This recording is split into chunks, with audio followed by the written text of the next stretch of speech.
네, 안녕하세요. 어저께 한동훈의 그 비대위원장 수락 연설 보시면서 여러 가지 생각들이 좀 드셨을 것 같습니다. 예, 저도 그렇지만 국힘이 잘하면은 이 정신머리 없는 집안이 좀 추스리겠다 이런 생각이 들더군요. 기본적으로 굉장히 명징하고 그리고 굉장히 스마트한 그런 연설이었다고 생각을 합니다. 어, 전체적으로 보면 지금 형세가 이제 뭐 꼭 그 프레임을 쓰려고 하는 건 아니지만 천지인이라고 할 때 시운, 천은 지금 우리 한국 자유공화 세력에 왔습니다. 예, 미국이 정신을 차렸고 글로벌 질서가 자유공화를 향해서 나아가고 있습니다. 특히 우크라이나 전쟁 이후로 또 중국 제압으로 나아가고 있고요. 천은 와 있다고요. 시운은 타이밍은. 또 여건도 괜찮습니다. 예, 여건도 괜찮죠. 이 무시무시한 세계 경제의 이중 위기, 그러니까 우크라이나 전쟁에서 촉발된 에너지 수급 구조 조정, 그 다음에 차이나 디리스킹으로 나와 있는 이제 그 차이나 구조 조정, 이 무시무시한 두 개의 세계 경제 위기, 이중 위기를 우리가 잘 관리해서 지금 이제 막 벗어나오기 시작했거든요. 따라서 이 경제, 다시 말하면 여건도 좋습니다. 지금 문제됐던 게 이제 사람이죠. 즉 이게 선거판인데 그럼 정당이 제대로 가동을 해야 되는데 이놈의 정당이 정신머리가 없어서 얘가 이게 제대로 가동하겠냐. 뭐 극단적으로 말하면 노태우 대통령 이후로 대가 거듭할수록 이제 국회가 타락을 해왔단 말이에요. 그래서 이게 타락 역사가 한 30년 되니까 그러니까 이게 이제 말하자면 퇴화를 해온 거죠. 진화를 한 게 아니라. 그래서 이게 정신 차리겠냐. 네, 이런 걱정이 있었는데 이 한동훈 비대위원장 이 수락 연설을 보면서 이거 좀 그러니까 사람의 문제, 당의 문제가 좀 해결될 수도 있겠다. 이런 희망을 갖게 됩니다. 오늘 그 같은 사정을 특히 그 한동훈이 사용한 언어를 중심으로 해서 한 위원장이 사용한 언어를 중심으로 해서 살펴보기로 하겠습니다. 이 키워드를 뭐 제 나름대로 뽑아봤어요. 이제 말하자면 국민 혹은 동료 시민이란 단어가 32번 쓰입니다. 그 중에 이제 국민이 22번입니다. 이 중에는 국민의 힘이라는 정당을 가리키는 건 9번 나오는데 그건 뺐습니다. 그냥 국민을 가리키는 그 국민만 넣습니다. 그 다음에 이제 동료 시민이 10번 나오는데요. 제가 그래서 뒤져봤어요. 시민만 쓴 적이 있냐? 없어요.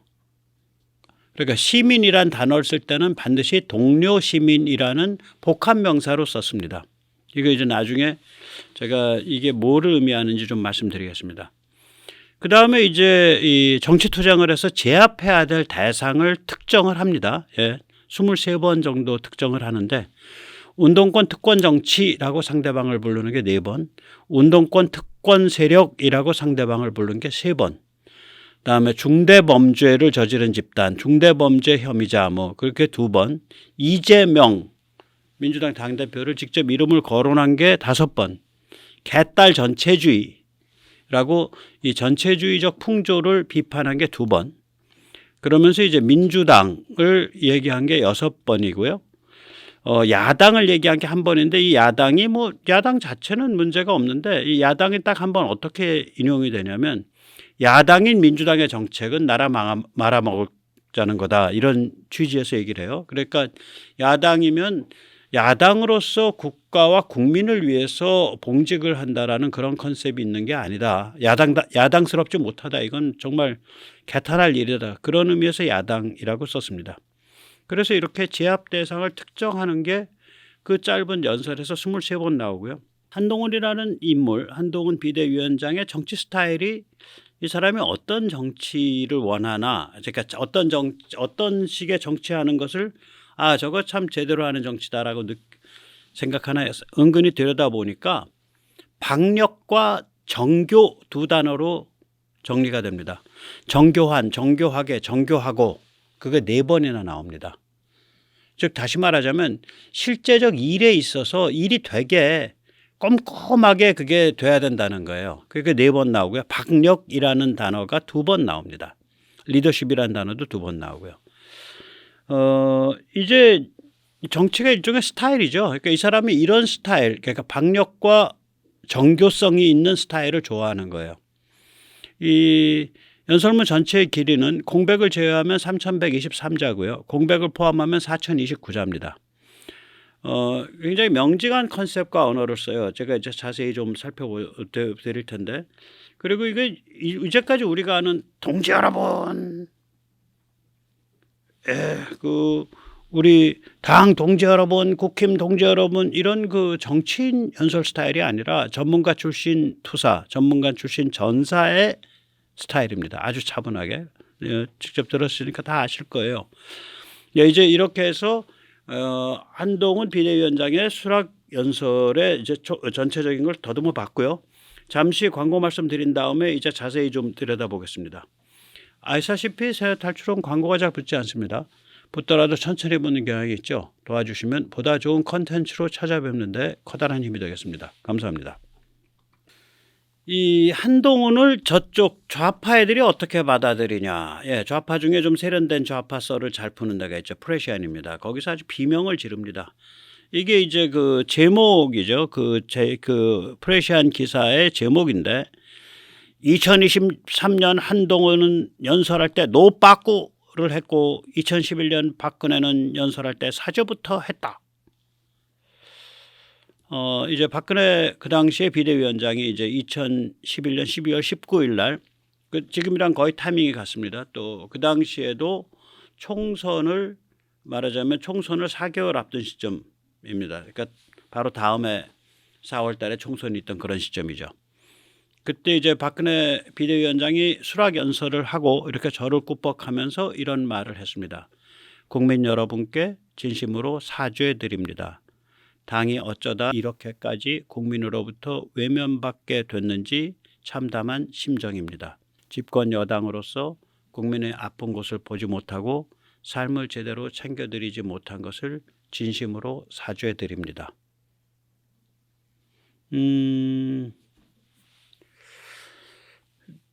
사실은 이때 이제 박근혜 대통령과 MB 사이에 그런 여러 가지 앙금 같은 게 많이 작용을 했을 거예요.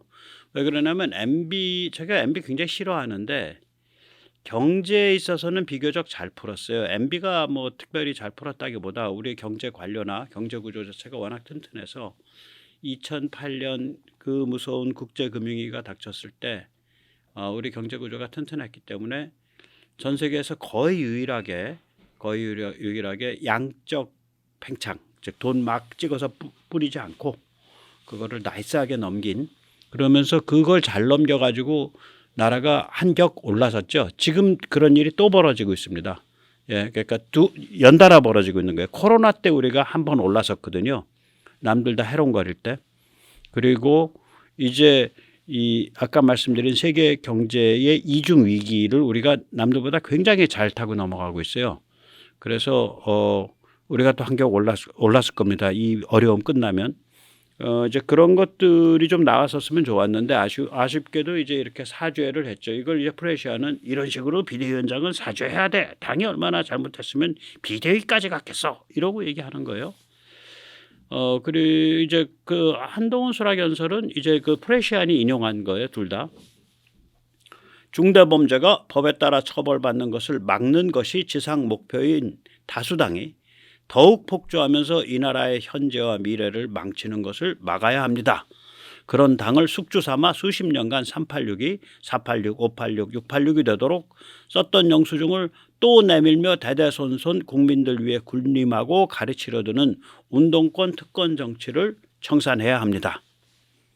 그러니까 이제 말하자면 프레시안이 보기에 한동훈 연설은 완전히 이건 이제 그 전면전에 대한 선언이고 박근혜 연설은 수그리고 이제 밑으로 깔리는 그런 겸손한 그런 자세의 연설이다. 한동훈이 너 못 대먹었다. 너 그래가지고 운동권 다 때려잡겠다고 지금 날뛰는데 세상이 네 맘대로 갈 것 같냐. 뭐 이런 취지의 기사예요.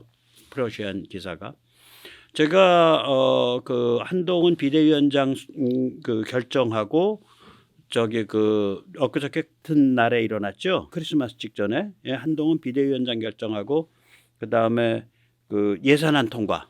그래서 이제는 뭐 뒷다리 더 잡을 것도 말 것도 없다. 이제부터는 전면전이다. 이제부터는 전면전이다. 이제 정치 내전 시작한다. 그렇게 제가 말씀을 드렸는데 역시 한동훈 비대위원장 수락연설 완전히 이렇게 프레시언까지 비명을 지를 정도로 이제 정치 내전 선언입니다. 저건 전면전 선전포고죠. 예, 맞습니다. 그런 의미에서 프레시언이 제대로 본 거예요. 뭐 논조가 뺐딱 하더라도 포인트는 제대로 본 거죠. 이런 싸움의 정치란 말이에요. 그래가지고 제가 이제 칼 슈미트를 생각하게 되죠. 오른쪽 위에 있는 사람입니다. 20세기 초반 독일 정치 사상가고요. 대표작은 우리말로 번역을 한다면 정치적 인간이 된다는 것의 의미 이런 정도 됩니다. The Concept of the Political. 이 사람은 정치의 본질은 정치적이 된다는 것의 본질은 우리 편과 적에 대한 실존적 구분이다. 실존적 구분이라는 얘기는 목숨을 건 구분.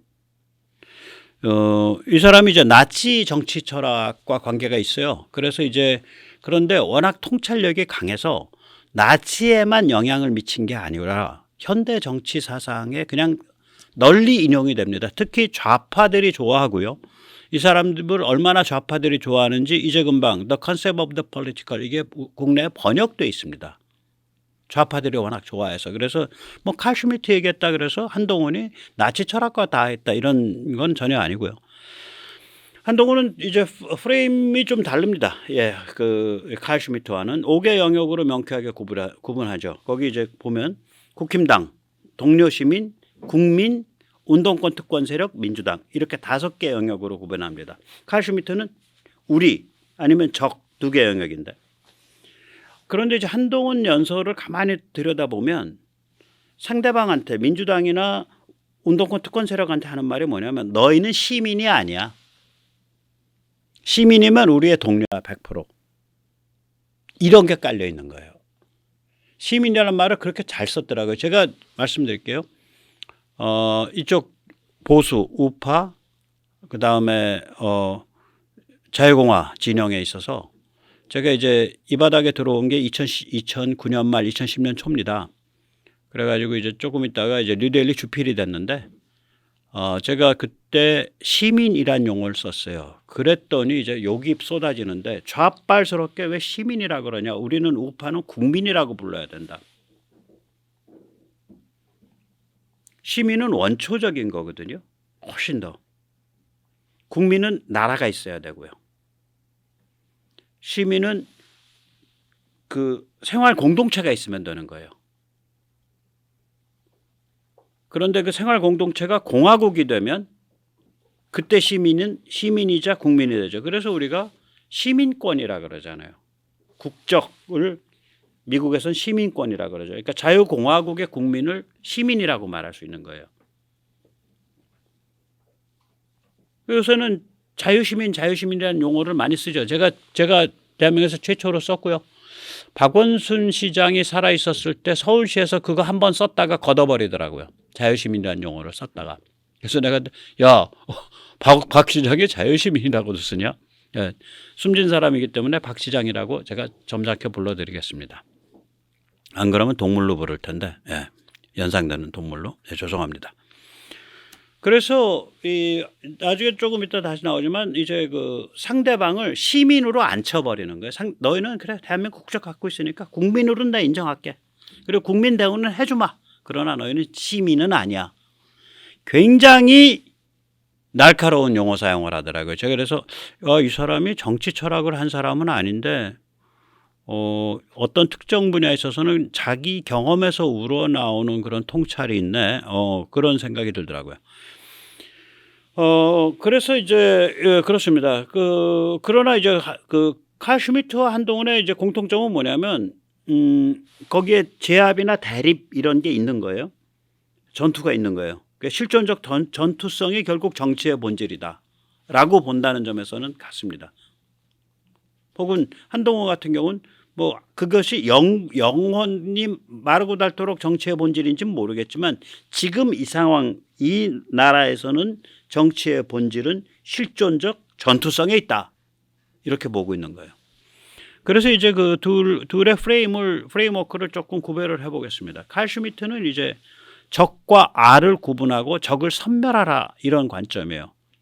그래서 실존적 정치 전선을 설정하는 것. 그게 정치의 ABC라는 거예요. 칼 슈미트 얘기는.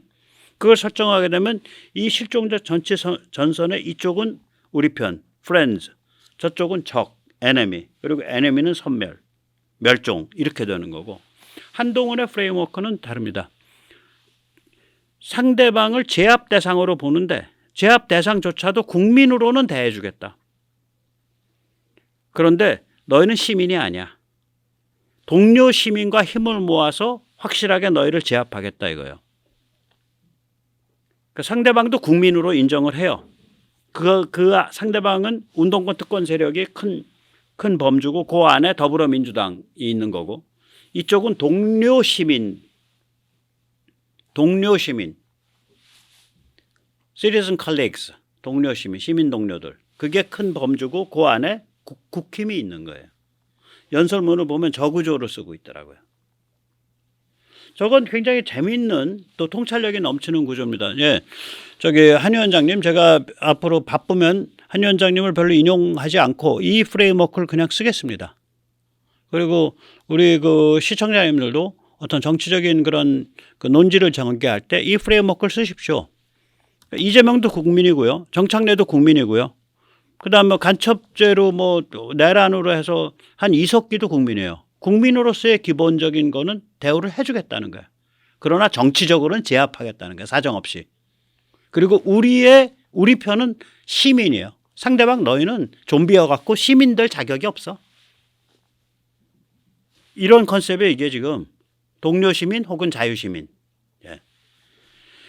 아주 재밌는 컨셉이더라고요. 이건 독창적입니다.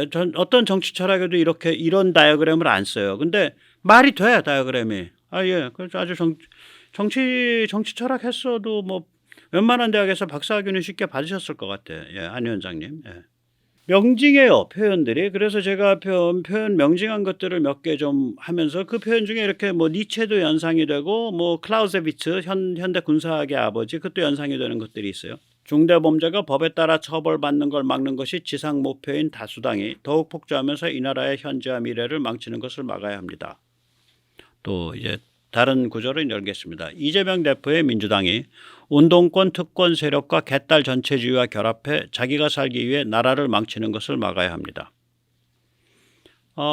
제가 이걸 읽으면서 제일 좋았던 두 개의 구절이 있는데 그 중에 하나가 이겁니다. 공포는 반응이고 용기는 결심입니다.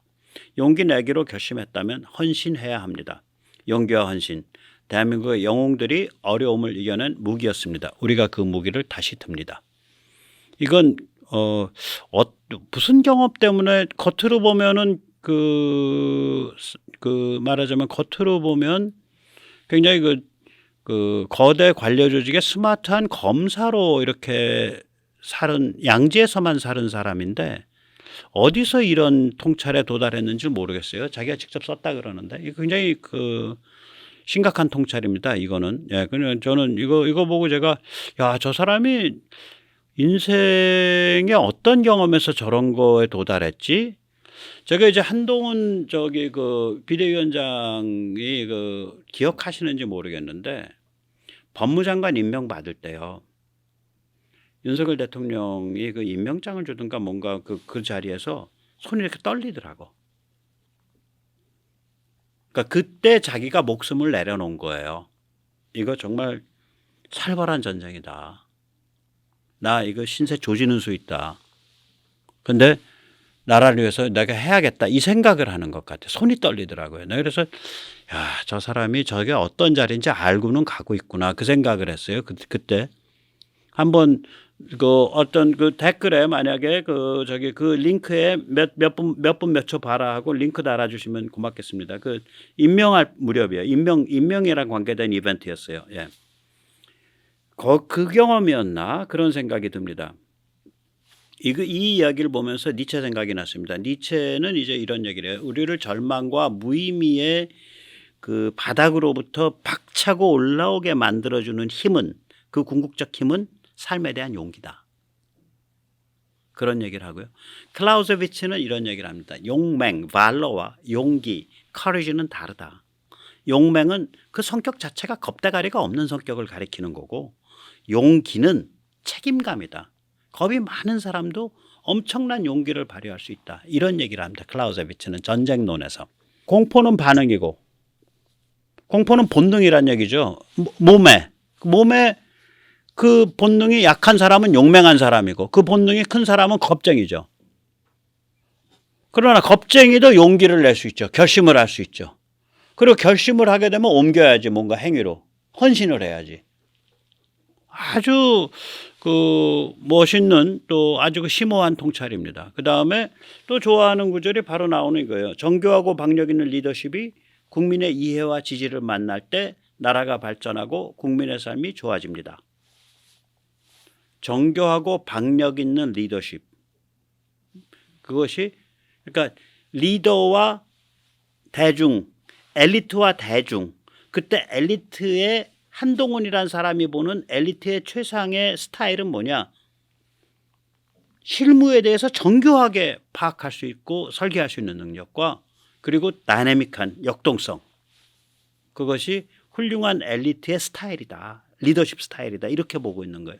굉장히 좋은 말이에요. 그러니까 정교하고 박력 있는 엘리트가 대중의 이해와 지지를 만날 때 제대로 된 일이 펼쳐집니다. 이걸 리더십을 엘리트로 바꾸고요.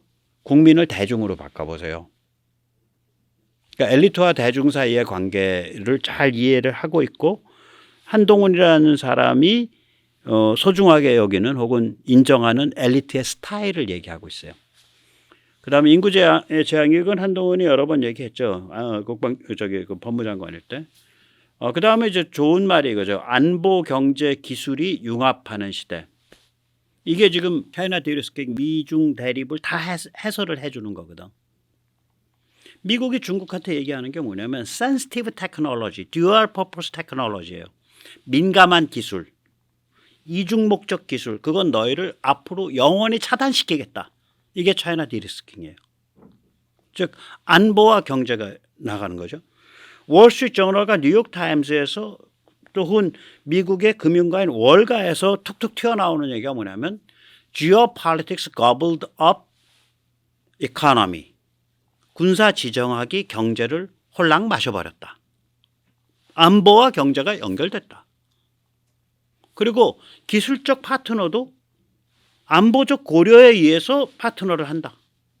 대한민국이 중국과의 대립에 있어서 최전선에서 핵심적 역할을 하니까 더욱더 대한민국과 ASML도 연결되는 거고 미국 회사도 연결되는 거고 다 연결되는 거다. 이렇게 볼 수 있는 거죠.